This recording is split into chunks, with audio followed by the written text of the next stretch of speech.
E ngā mana, i ngā reo, i ngā iwi o te motu, ki te tangata kua huihui mai nei ngā mihi. E te whariwānange tū nei, tēnā koe, i ngā mate haere ki te pō. Good morning everyone. I'm quite nervous, probably because of that beautiful kōrero from Sue, so thank you very much. And I'm just going to let you know that most of you will have understood the words that I just shared, but at the very end, after kind of greeting the house that we're in that's going to support our learning today, I also paid tribute to the people who've come before us. And in my life, I've been really lucky to have some incredible mentors, one of whom very sadly died last year. So always at moments like this, when I'm sharing some of the things I've learned in my life, I think about the people who have shared their learnings with me, and I hope that you will also go on to share your learnings with others. I'm actually really nervous, and I think it might be because this year most of the presentations I've done have been on Zoom rather than actually in the room with actual real beautiful people looking at me. So I'm just going to say out loud a thing that I normally say inside my head before things like this, because you might find it useful yourselves. When I'm teaching presentation training, I say to the people that I'm working with who get very nervous before presentations, so your mantra is, I'm glad I'm here, I'm glad you're here, I care about you, and I know what I know. So, I'm glad I'm here, I'm glad you're here, I care about you, and I know what I know. So we are here today to talk about communication strategy. And we're doing that because a really good communication strategy sits at the absolute heart of our profession. Really good communication strategies help us in ways that just about no other tool in the communications toolkit can help. And I hope that as I talk, it'll kind of clear why I think that, and hopefully I will have convinced you to feel the same way. But a really good communication strategy is very hard to think up, and sometimes even harder to write down. So this session is both about the purpose and place of a strategy, and also about a template to support that strategy process. Please feel free to interrupt and ask questions as we go. I'm not only not at all afraid of questions, but I kind of love them. So, you know, if you want to chuck me some love, then a question would be a great form. All right, so my starting point is to acknowledge the universe. Because the problem with communications is that it is literally infinite. There is no limit to the number of things you could do. There is no limit to the number of things you could say or the ways you could say them. And add to that the finite but enormous number of people you could talk to or listen to or reach out to or engage with. And what that all adds up to is a quantity problem, because your resources are not infinite. You do not have the ability to do all of that infinite variety of things. So you have to choose.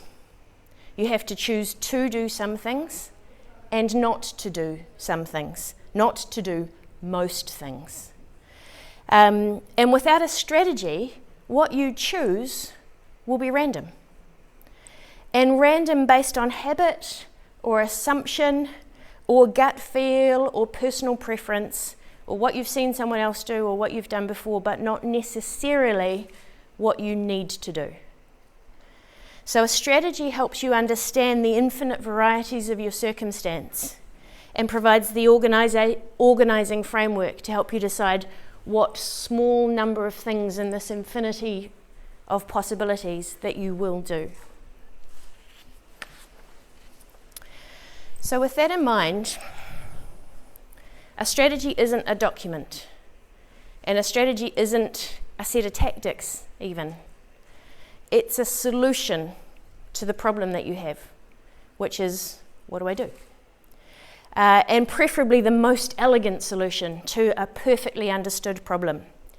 Now you may write your strategy down in a document, and in a moment I'm going to talk you through some headings that you might use to do that, but the most important thing is the thought process. And that's what we're really going to be focusing on today. So, first of all though, to go back a few thousand years, The word we use in English, strategy, comes from ancient Greek. The word strategos means the general. And you can begin to understand the concept of strategy better when you think about what it means to be the general on the hill. The general on the hill can see the sand, the trees, the tundra, the enemy, and decide how to use resources accordingly.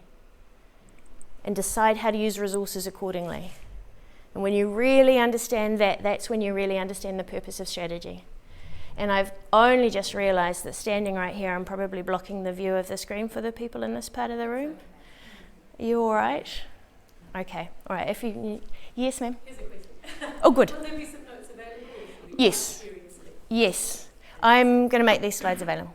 Thank you. Probably on our website. They'll be on the website. Cool. Thank you. All right. So decide how to use resources accordingly. More ancient origins. This concept of strategy is ancient, and its roots lie in conflict. Right? And so originally it was sort of thought of in the context of war. And Sun Tzu, has anybody here read The Art of War by Sun Tzu? Yeah, a few people. Cool. I really recommend it. It's a very slender volume. Basically, and you can buy it in any bookstore. Penguin have very helpfully released a $12 version of it.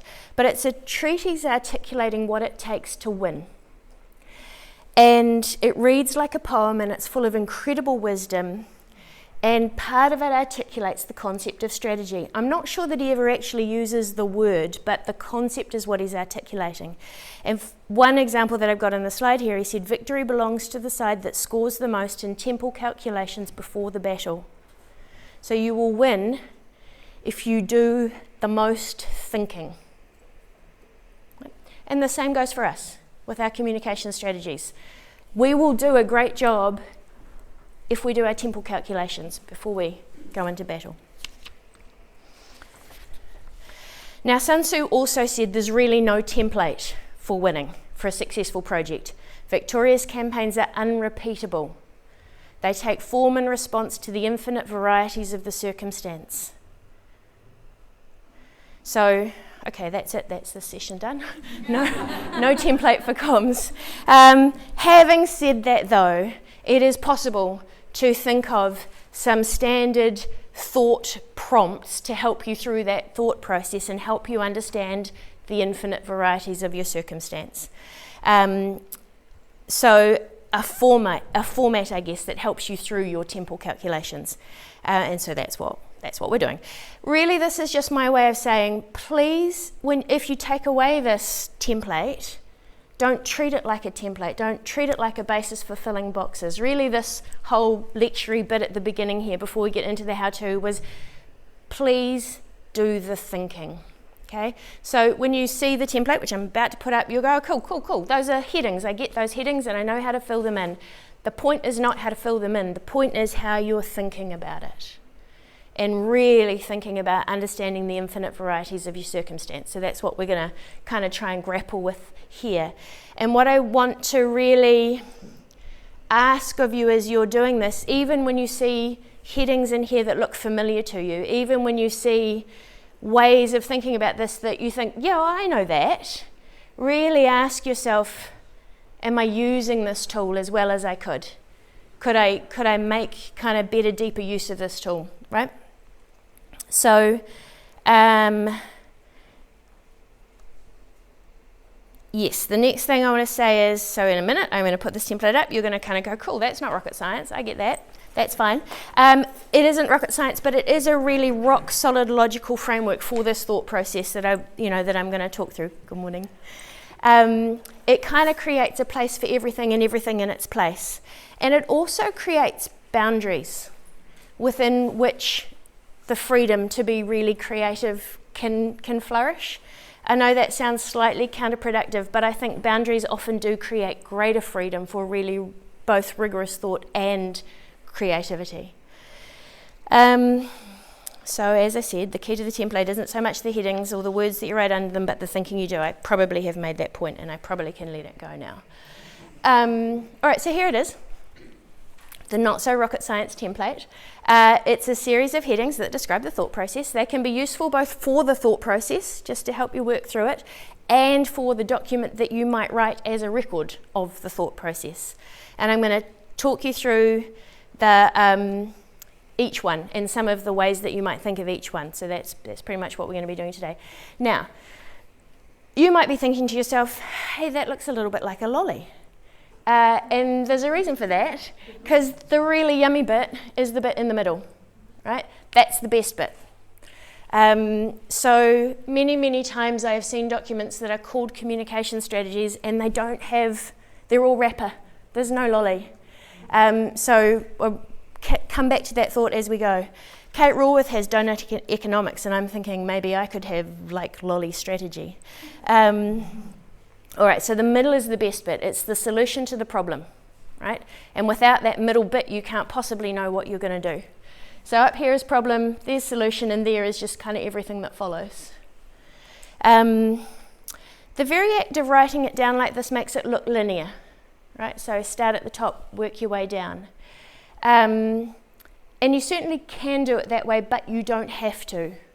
You can think in any direction you like. And different people have different kind of predilections, I guess, and different ways that their brains work. Some people really often, like the first thing in their head is, I think I know what we're going to do. Right? If you're one of those people, write the tactics down first, but just be prepared that they'll probably change. But that's okay. Write them down, get them out of your system, check them later. Some people think about the people first. They really feel like they know who is important in this communications problem that I'm trying to solve. That's okay to write the people down first, because sometimes writing the people down first elucidates what should be in the goals. What I'm trying to say is it doesn't really matter which way you tackle this. What does matter is that by the time you're finished, you've completed a really comprehensive thought process where you've tested every item against each other. As you build an understanding under each of the headings in this, it sheds light on the other aspects of it. And so never ever write something down and then just leave it.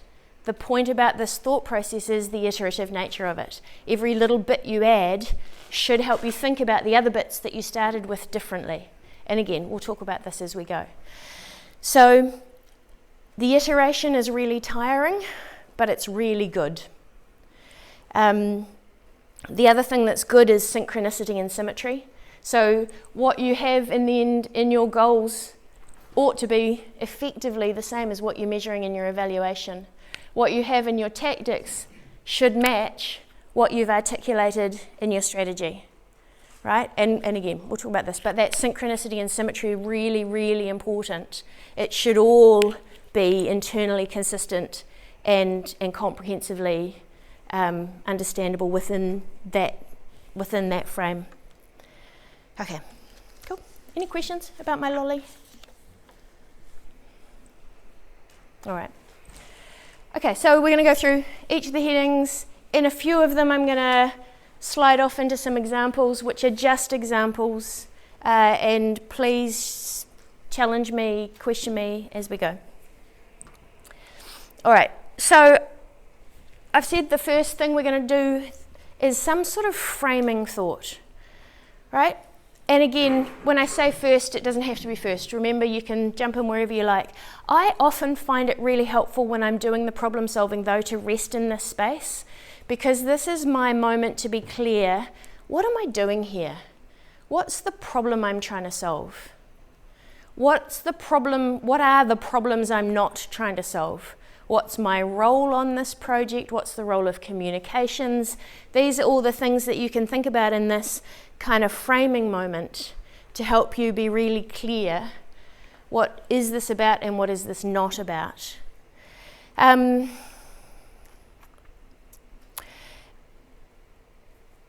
seen strategy documents, again to talk about the documents that articulate the thought process, that cram an awful lot into this part.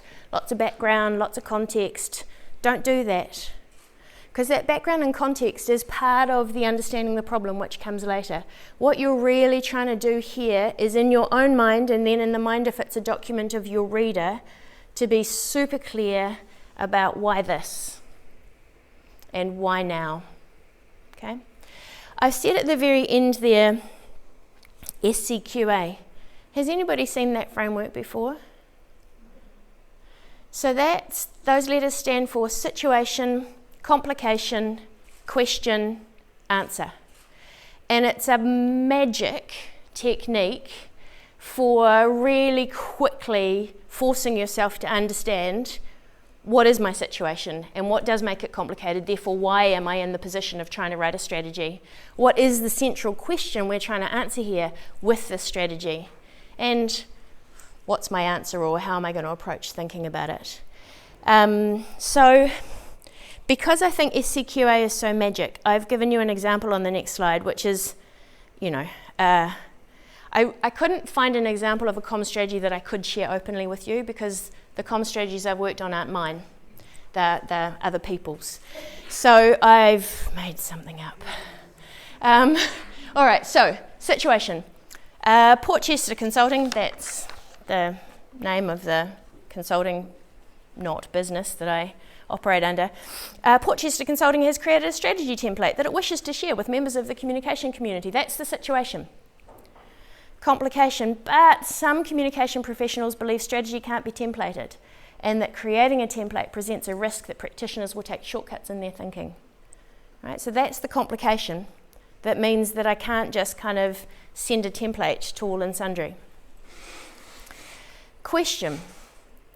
Should Portchester share its template, and if so, how can it do so in a way that promotes stronger strategic thinking rather than shortcuts? Answer, the strategy explores, blah, blah, blah, blah, blah. The factors that are important in this context propose approach to sharing the template. Any situation you're in, even if it's deciding what to have for breakfast, you can write yourself an SCQA. That really helps you get to the absolute heart of what it is you're here for, what's the problem I'm trying to solve. And remember, come back to one of my first slides with the picture of the universe. This is a kind of a founding piece that helps you understand not just what galaxy are you operating in, but what planet you're on. Yeah, and therefore also helps you communicate with others, the readers of your document, the other people you're working with in your team. Okay, so that's the kind of the framing section. Any questions about that before I go on? Yes. With the SCQA method, is Yep. it possible to have multiple questions and multiple answers? I would say that always in life we have multiple questions and multiple answers, and our job is to narrow it down to one. And if you are in that space of having articulated multiple questions, hooray, you're partway there. But keep going. Because in this moment for this strategy, you have to come up with a central question, or else you're still going to be grappling with the universe. And this is such a good question. This is such a central question for every single section we come up with in this. So thank you for asking it. The easiest thing to do is to rest with your multiple questions. To just go, cool, I've got lots of questions. The harder thing is to explore them all and get rid of some. And that's what you've got to do at every stage in this process. Yeah. Okay. All right. Goals, objectives. Who finds it hard writing comms objectives? I find it enormously hard. For me, it's the hardest part of the strategy. And the reason is because I have multiple questions, because I have multiple objectives, because I have a zillion things I want to achieve. Also because sometimes when I start with an objective, I realize I've articulated a tactic. Or when I start with an objective, I realize I've cheated by bundling way too much into one big idea, and it's not tangible. You can't. How would you ever achieve that? I'm trying to boil the ocean or, explore the universe. So goals and objectives, in my opinion, are hard. And even to be a tiny bit argumentative, I would propose that if you're finding them easy, you're either a genius or you're not doing it right. Either is possible. So a few clues about writing objectives, and my first one is don't be satisfied with the first one you write down. right? This is one that you should go over and over and over and come back to again and again. Editing and iterating is your friend. But a few other slightly more practical do's. So do, and some of these are a little obvious, do align them to business objectives, right? So you've got organisational objectives, your comms objectives ought to make some sense in that context. Do make them measurable. You know, we all know about SMART objectives. I'm not a massive fan of the SMART format, but I do think measurability is crucial. Do review them repeatedly, I said before, and I'll say it again, through your process of thinking about your strategy, just to get them right. Refine them. There does get to a point where you have to stop refining them, and you kind of do just have to go, okay, this will do. Don't write tactics as objectives. So what's my objective? To get media coverage? You know, to do a media strategy, to talk to stakeholders? Those aren't objectives. Okay, so ask yourself why. Why do I want to do that? Sometimes even 5 whys to get yourself up to the top of what really is my objective here. And then sometimes you'll find that you've taken yourself up too high and you need to kind of drop yourself down a little bit. That thought process is good. Get people to help you is the other thing, because sometimes you can get a little bit lost inside your own head. So it's really cool to find a member of this community or a member of your team or someone else in your organisation or your dog to have a wee chat with. I'm thinking this, what do you think? Morpheus is very good at this. Don't have a big list. So, and this is the message every single kind of part of this document. You might start with a big list of objectives. Half the time they will bundle beautifully into 1 or 2 or 3 actual objectives. So really think about how might these group. How can I bring these together to form really meaningful objectives?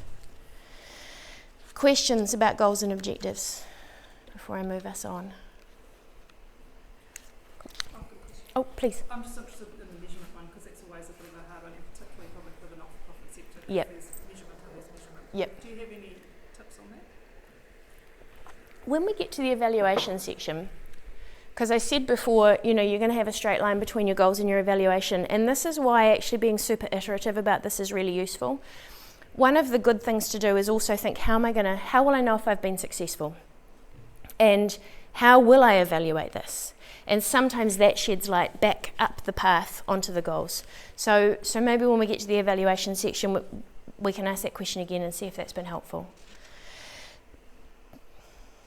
Okay. But push yourself a little bit on the measurement, because we have so few resources to measure, particularly in the not-for-profit sector. And measuring comms is really hard. But if we don't push ourselves just a little bit on the measurability, we will never be able to measure what we've done, and we will never be able to prove the worth of it. And we will constantly be fighting for a foothold in terms of budgeting and a voice at the table and all of those things. So this question of measurability, although it's difficult, is actually really crucial. I have one quick question about the objective, not writing tactics as I've most definitely made just about all of the mistakes that you have mentioned in my comms career. And one thing about objectives is those objectives that are still, you know, lost in the universe, like raise awareness, or I don't know. Do you see that? Have you come across that? You know, Yep. sort of you're not there yet. Yep. Sort of And I think just keep asking yourself why. So if you've landed on raise awareness, why? What will be better because of that? And why now? Why are we talking about raising awareness now? There's a Canadian guy called Francois Lagarde, and I heard him in an international conference years and years ago, and he proposed 4 questions for kind of creating a brief for yourself, so it might be relevant here. And those 4 questions were, why this, why now, why us, why them? That's not in the pack, by the way, so if you liked that, you write it down. Why this, why now, why us, why them? And it's quite a nice way to get yourself to, what am I actually doing here? How will I actually know if I've succeeded? Because again, the things you could do are infinite, and if you have a strategy that makes it appear as though you can do infinity, you will fail. So the purpose of this strategy is to create a basis for deciding what you can actually do and make sure it's the best thing in the circumstance. It's not easy. The goals I find really hard. All right. So the next section is barriers and enablers. So this is where you think about, all right, so if I've set those goals, what could stop me from being successful? And what could help me be successful? So sometimes you'd call these issues and opportunities. Sometimes this is the contextual stuff. So many times I read documents that have got that background section that I described before, and it's full of barriers and enablers, but because they've parked them in a background section, then they're not using them in their thought process appropriately. Because you've kind of parked them, and in doing so, you've almost made them irrelevant to the solving of the problem. So this is where you want to be really exploring what could affect our ability to succeed. Now again, notice the universe, but then find a way, using your highly evolved brain, to narrow it down. Okay? So start by noticing the universe, and then go, what does this mean? Which are the most important? Which carry the most weight? Which will have the greatest effect on my ability to succeed here? Group them. Grouping is a fantastic tool for communication strategies. When I used to work at Senate, I had consultants, and I would often ask them to please go and do some algebra. And there are some really good game apps for doing algebra. One's called Dragonbox if you're actually interested. No one ever took me seriously about this. But algebra is all about grouping, right? So if you remember those equations where you had the crazy mix of letters and numbers on either side, and in the end you had to get to x equals 27. So the process of getting to x equals 27, that beautiful clarity, is grouping. What belongs together? What belongs separate? How do I make this all make sense and reduce it to its most powerful minimum? So that grouping thing matters for us in comms strategies because we are working towards our most powerful minimum. Okay? So even if you don't go and study algebra, which you totally could, do think about grouping. How can I bring that discipline of grouping to my thought process here? Use tools like SWOT and PESTLE to help you. So what ends up in the document won't necessarily be the sum total of your thought process, right? So quite often when I'm doing comm strategy, I will do a SWOT, strengths, weaknesses, opportunities, threats.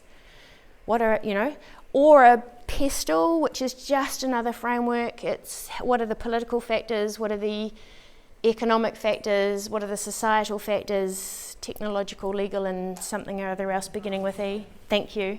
Environmental. What are all those factors? So those are just different ways of stretching your thinking and helping you notice the universe. So those are great. They won't necessarily have a place in your end document that you're writing, but they are awesome for just helping you sort of exercise your thinking, and then you want to do that grouping process. Okay, so that's interesting. That theme came up over there and I also had it over there. There must be some power in that. There must be something I can do with that. Meaning. You're always looking for meaning. What's super easy is to record information. So just type out a whole bunch of stuff. That's great, that's your first draft, but that's not meaning. So your job is to really put yourself under pressure to come up with what does this mean for me at this moment in order to achieve this goal. So this is just an example of a way to make sense of the situation, and the internet's full of awesome kind of examples like this, and the Community Comms Collective site also has great tools. Not sure, but anyway, we can chuck some in. So this one's just a risk opportunity map where you kind of go likelihood and impact. That's cool. Wouldn't necessarily put it in the document, but it might help me think. And this one is the way I sometimes like to present it after I've done all that thinking. So this is the result of a grouping process where I've kind of noticed this random long list of different ideas, and I've gone, I see some themes forming in the ether here. So this is me taking that one that I had in the SCQA before. So one of the risks is disrespect to educators. So launching a template could undermine educators who've previously advised against us. This really happened to me, by the way. misuse of the template. People could tick boxes rather than, use it as it's intended. So you kind of group them into some ideas, and then over the other side you start to form some thoughts about, okay, so if that's the problem, what might I do? There are all sorts of different ways you can present it. I'm just giving you a couple. Everyone has their own kind of preferences and things that work for them. As I said before, what's most important is the thinking that you do to get yourself there. Any questions about barriers and enablers before I move on to the next bit of the lolly? Okay, people. So audiences, people, community, stakeholders, however you want to think about it, the people. This part of the thought process is really getting to the bottom of who matters to us for the comms strategy and what matters to them. And those two halves are crucial. That balance is enormously important. So again, do notice the universe. So I said before, the people aspect is probably the one part of comms that isn't infinite, but it's pretty huge. And you will always wish you could reach all New Zealanders, probably. And you will probably never have the resources to do that. So this is the part of the process where you really think, how can I think about the people in a way that sheds light on how to organise my communication resources? Is there a way of prioritising? Are there some people for whom we are more important? Are there some people who are more important to us? How do we do that organising? How do we do that grouping? How do we do that thinking? And again, just roam freely in your thinking first, but then eventually do some interpretation, do some analysis, narrow it down. Where possible, use research and data to validate your thinking. It's super easy, particularly in this area, to come to it with your assumptions, kind of in both hands, because you know so much about your topic, and you kind of create a set of imaginings, or maybe you have experience that leads you to think a certain thing about the people that you're engaging with. Sometimes those assumptions aren't right, and it's really good to test them as much as possible. The other thing I like to do when I'm working through the audience part or the people part of the strategy is just separate, when I'm starting to kind of think, well, what matters to them? Just notice in my head, do I know that or do I just think that? Sometimes I won't have the budget to validate. I might not be able to move, I just think that, into the I know that space. But even the act of noticing that this has the status of being an assumption or a thing I think, rather than the status of being something I'm certain of, even just noticing that is an important part of the process. As always, don't just make a list. Okay, that's the start, not the finish of the process. I think I've covered most of that. All right, so again, a couple of sort of examples of tools you can use to make... Oh yes, of course. Please. What you're talking about there. And when you're talking, because most of us don't have any sort of budget. Yep. We're just doing it for the love. Mm. When you get to doing the research and the data to make sure that your assumptions aren't just assumptions and that they're real, are there any sort of open source ways to do that, to sort of test your thinking about what people's needs and values might be? Almost always something. So, you're right, you're never going to have the budget to do the kind of study you want to do. But, there's always something. So, for example, other organisations might have some data. They might have done some research. Sometimes in the public sector there's data that they've put up, and it won't always be exactly the questions you would have asked, it won't always be exactly the information you want to know, but sometimes you can cobble those sources together.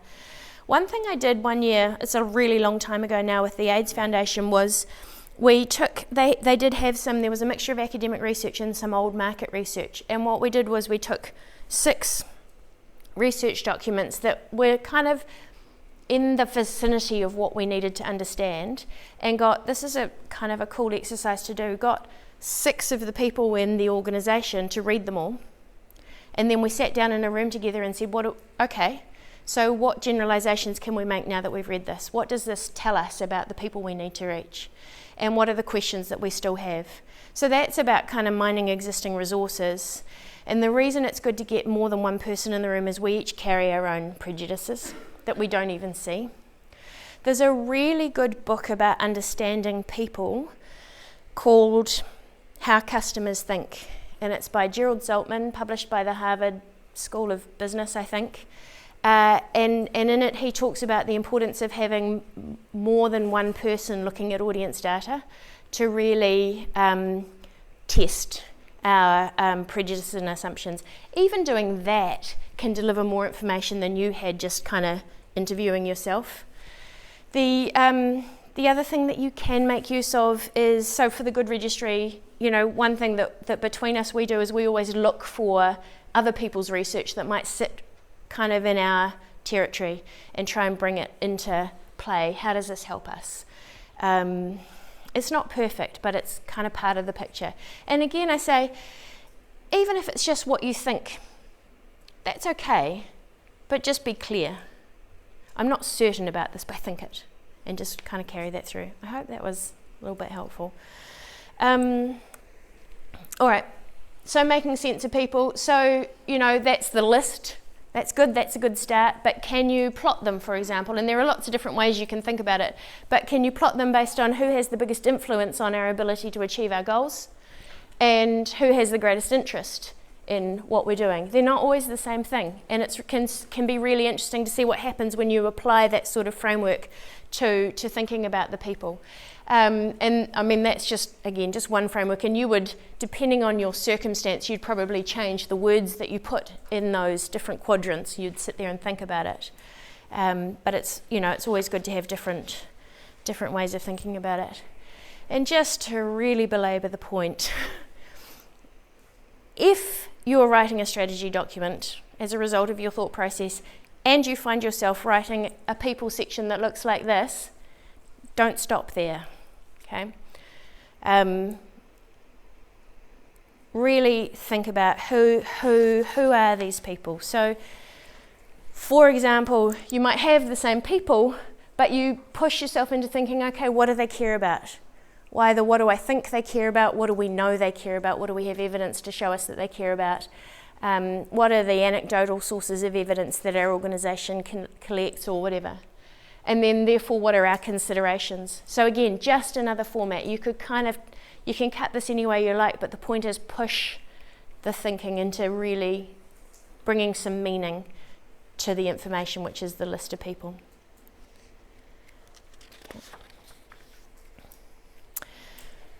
Okay. Oh, I think I went too far. All right, strategy. The best bit. This is the bit. It's the second hardest bit, in my opinion. This is the bit that is basically the organising framework for the tactics that follow. So this is the thing that tells us how we're going to rally our resources and also what we're not going to do. Because remember, you could do anything. You could be on every, media outlet. You could spend 10 hours every day trying to get media coverage. You could have a roadshow and talk to every stakeholder in the country. You could create 20,000 websites, but you can't. So the strategy is the thing that says where are you going to focus your efforts, and therefore, importantly, what are you not going to do? It's quite hard because this is where you kind of go from almost the science of the previous sections into almost the art of, okay, how am I going to make sense of this, and how am I going to decide what I will and won't do? The strategy is, so it's not the tactics, but it creates the framework for the tactics. So for example, I was working with an organisation once, and I can't unfortunately tell you how we got to the strategy, but the strategy in the end was low-key but open, which doesn't sound like much at all, but actually for them in the circumstance that they were, it was freeing, it was massively important, and it gave us a lens through which we could examine every single opportunity that came to us. Is this low-key? No, because someone's proposing that we hold an event and put 20 people on the stage. Is it open? No, because someone's suggesting that we shouldn't call that journalist back and answer their questions. So in that instance, that was a really useful and valuable strategy. In other instances, sometimes I've come up with strategies that are sort of 3 words, very ungrammatically presented, but they kind of each of them work together and provide guidance for the things that we will do and the things that we will not do. This is one that it's really hard to give examples for, because the answer depends on all the thinking that you did first, right? So the strategy itself almost shouldn't make sense in isolation from the understanding of the problem that sits up above it. Right? So is it often only a few words? My favourite ones are often only a few words, yep. Because the lots of words come, therefore, in the tactics that you start to spell out. And the other lots of words come in the deep understanding of the problem that you've done in those earlier sections. So this is the one that says to you, I don't like using war analogies, but so much of the study of strategy sits in war. And so one example is, and it comes from Colin Powell and it comes from a war. And I think it was, I'm not going to get this entirely right. Basically, the strategy was we're going to do an airstrike, right? And that doesn't sound like much, right? But that's the general's been on the hill and has understood the tundra, and the winds. And what we're going to do an airstrike tells you as a strategy is, okay, so we're not going to have ground forces, and we don't need to worry about the bridges. And we don't need to worry about the hills and the lay of the land, but we do need to make sure we've got the aircraft that we need. We do need to make sure that we've got people who can fly them. And so all of a sudden it's helping you sort what we won't do as well as what we will do. Okay? And again, it's kind of hard to describe that because you're sitting there, well, that doesn't sound like rocket science, but it depends on all the thinking that was going on up ahead and the sorting of the different options. They would have had any option. That's the one they chose. They would have chosen that based on their deep understanding of the circumstances they were in, from their position as the general on the hill. Anybody find the strategy bit hard? Yeah? Good. So that means you're doing it right. But just keep doing it. And when you run into trouble with it, just sometimes when I'm really, really struggling with the strategy, it's good because I go, I need to do some more thinking. And so you kind of either go back up the chain and go, I haven't thought properly about the barriers and enablers. Because when I really think more about the barriers and enablers, that will shed light on the strategy, right? Because I talked before about synchronicity and symmetry. It's got to be a straight line. Those barriers and enablers and the understanding that you've done and those people and the understanding you've done about them is what leads you to understand what your strategy should be. And sometimes another good way when I'm really stuck on the strategy is to go, all right, I'm going to think about tactics now. And drop down, let that section of my brain remain empty and think about tactics. What do I actually think we need to do? And when I look at what I think we need to do, sometimes you can group it up and you go, I see what the strategy is. There's a reason why I'm not thinking about stakeholder engagements in this circumstance. It makes sense when I really think back to what I said the barriers were or who I said the important people were. Right? So it's just all about remembering to work your way round and around the thought process and make sure it all adds up.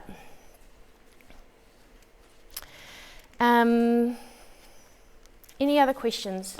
Any questions at all? Yes? Just using an example of the airstrike. So I think this is what we've gone through this sort of process and struggle with is the level of your strategy versus your tactics. Like an airstrike, to me, is that not tactical? Because you could say the strategy was to overwhelm the enemy, to scare them with nighttime, or to destroy their supplies in the airstrike. I know it depends on the context, but that's where we can't really struggle. How deep or high we go with the strategy, and whether we go too narrow with the strategy, and then it's like suddenly we need 5 campaigns. I'm sure that's not an easy answer to that question, but as an example, like how do you? That is totally part of the struggle, and this doesn't fix that. But what I would say is if you are in the situation where you're finding yourself kind of going, I'm not quite sure what level to pitch my strategy, go back up. because there'll be something missing in your barriers that will help you. So for example, did I forget to notice in my barriers that we've only got $10 for this task? You know, I'm serious. You know, and so because when you find yourself having that struggle, that's brilliant because it shows you that you're missing something. And usually the something that you're missing is in the problem part of the analysis. Yeah. Yes?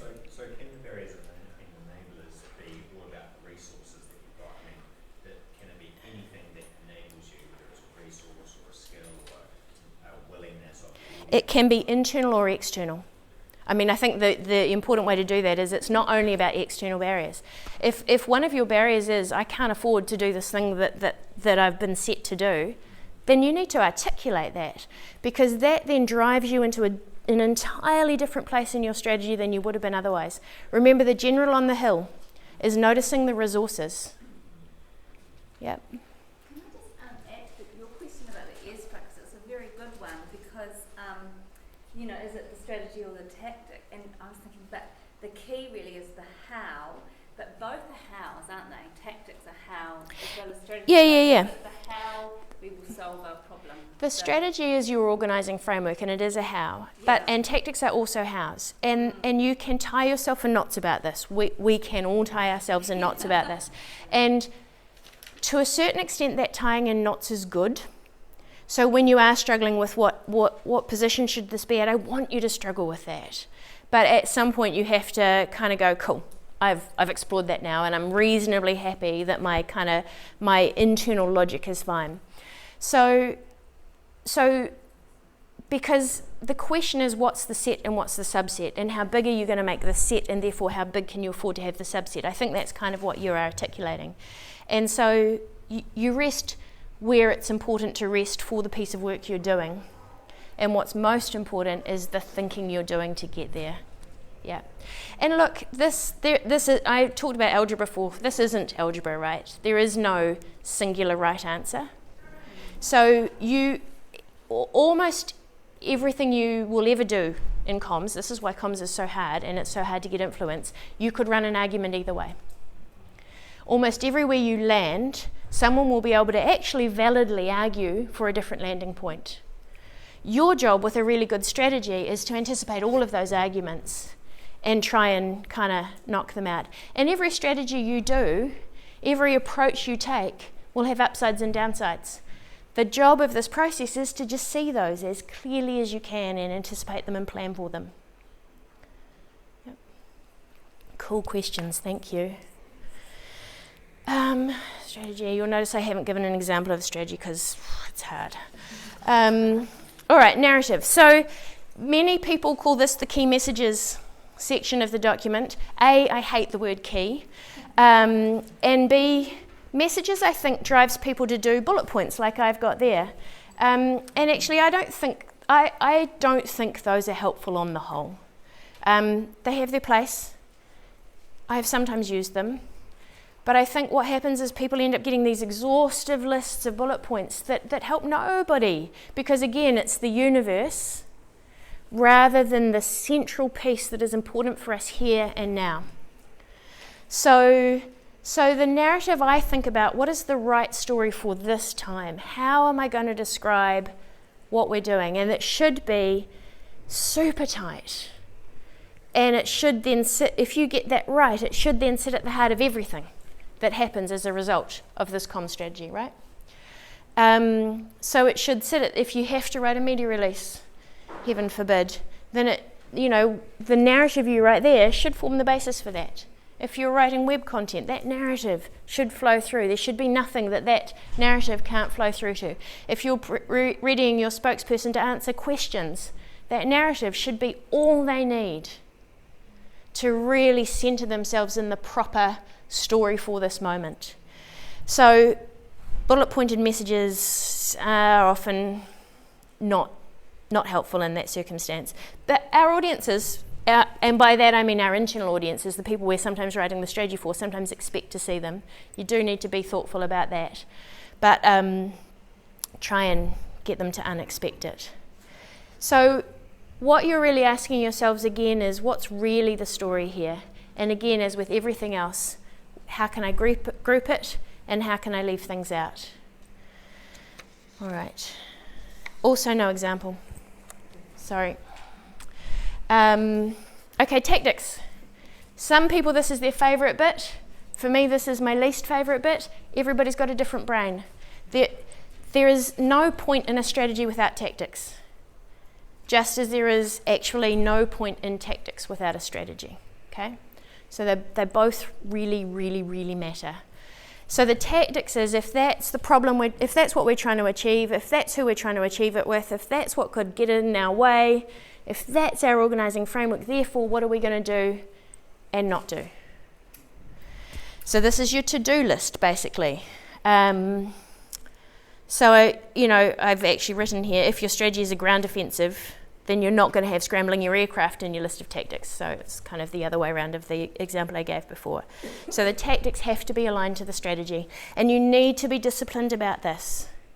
Go through your tactics and say to yourself, does this align to my strategy? And if it doesn't, then either your tactics are wrong or your strategy is wrong. Either, that's okay, but one of them's not right.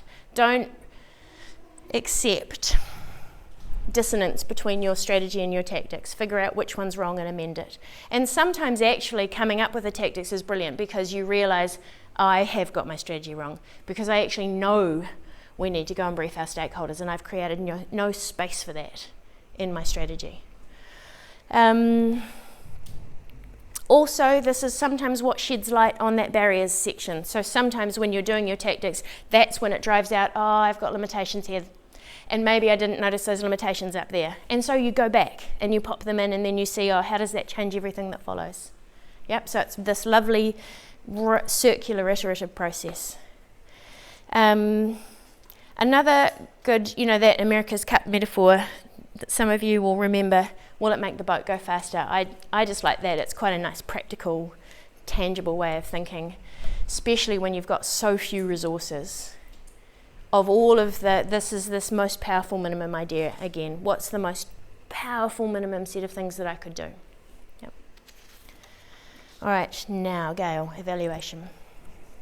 Let's see if this helps. Before I go, any questions on tactics? Cool. Every now and then I've written a communication strategy that is omitted in an evaluation section. And every now and then that's because I got bored. I kind of completed the strategy and the tactics, and I kind of ran out of steam. Sometimes it's because I knew in my heart of hearts we didn't have a budget for evaluation. Sometimes it's because I just forgot. I don't know. Don't be me.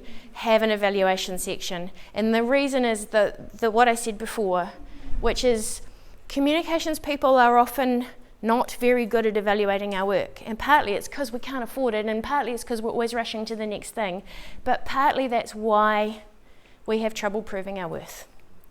So do have a section. So do align it with objectives, so that I wouldn't be even slightly disturbed to see them almost the same. It's cool to consider output and outcome measures. Quite often evaluation sections are only outputs. So by outputs I mean the things you generated, the things you created. Outcomes are the things that result because of that. The things that are easier to measure, of course, are the outputs, because that's just, did I do it? And again, that's okay, but it's probably not really getting to the heart of the matter. So I think it's good to have a combination. The outcomes are super hard to measure, usually, particularly if you've got no budget and no time. But what I would say to you is think about them, and then look at them and decide, somewhere in here is something I can measure. So again, it's about your thought process, and it's about, first of all, noticing the universe, and then of that universe of possibilities, what is realistic here? A couple of pictures that might help. This is one of my awesome bits of art, and it's kind of like the pebble in the pond, right, with the ripples going out. So if you think about the central bit being what you're doing, so your tactic, I guess. So in this case, a strategy presentation. Coming out from that are all the different ways of different kind of levels of proximity to that pebble in the pond. And at the very end of it is, our communication professionals writing better strategies. That might be the outcome I want. I can't really measure that necessarily, but there might be other things on the way to that I can measure. Or actually, if I had a budget, I probably could measure that. But so for example, here I might have, did these good people say that this presentation helped them? And here I might have, maybe in 6 months I'll do a follow-up with a sample of you and see whether you believe you're feeling more confident about your strategies, or your strategies are better. Do you see what I mean? Like, this is the easy one. Did I do the presentation? That's my output. Yes, I did. That's the super difficult one that often, because we can see that and we know that we should measure that, but we know we can't measure that, so we just ignore it. So have a little think about what are the other measures you could place on those ripples out of the pond. And normally you'll notice way more than you can do. So just choose a couple. That's totally acceptable. Okay. Another way that I sometimes do it is organise. So I love my tables because they really force you to kind of synthesize and narrow down your information.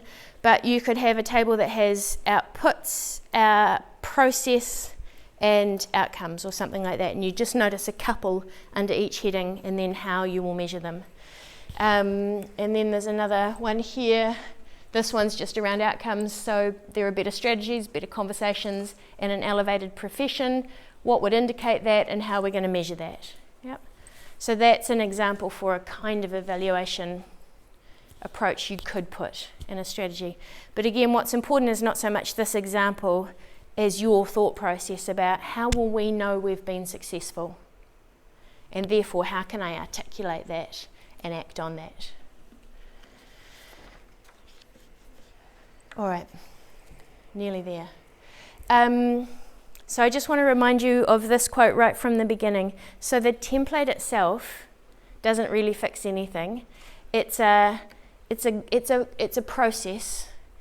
It's a framework to support your thought process. And what really makes a better strategy is the way that you challenge yourselves to really grapple with the inputs that you're able to gather that help you understand the problem you're trying to solve. So it's the patience that you bring to it, it's the analysis that you bring to it, it's the input that your colleagues give you to help you reach the problem. It's the way that you approach your kind of temple calculations. And I think one last thought before I finish. I think there are 4 things that make us each good at strategy. And these 4 attributes, I think everyone's better at one or other of these. I've got 2 of these that I think I'm quite good at and 2 of these that I think I'm quite weak at. So first of all, be restless. So that's this idea of going around and around in the circle. Don't be satisfied with your first thought. Amend and revise so it's internally coherent. So that restlessness is hard, but really rewarding. Second, be curious. So once you've kind of written down what's visible to you, ask yourself why, and what else, and what if, and what am I missing? Be logical. Right, so this is the algebraic aspect to it. Test all the assumptions, group them, prioritize them, analyze them. And be creative. Imagine possible solutions. Sometimes you have to take a leap, but then you can use the logic to kind of work back and back up why that leap was right. But sometimes you won't get to the answer until you take that leap. So always reach for meaning when you're doing this. For me, I have trouble with creativity, so I always know that I need to get help with that. So I know who I work with is good at that, and I know to respect that input and to draw on it. All right, so that's my final thought for you, and we're back to the universe. Thank you.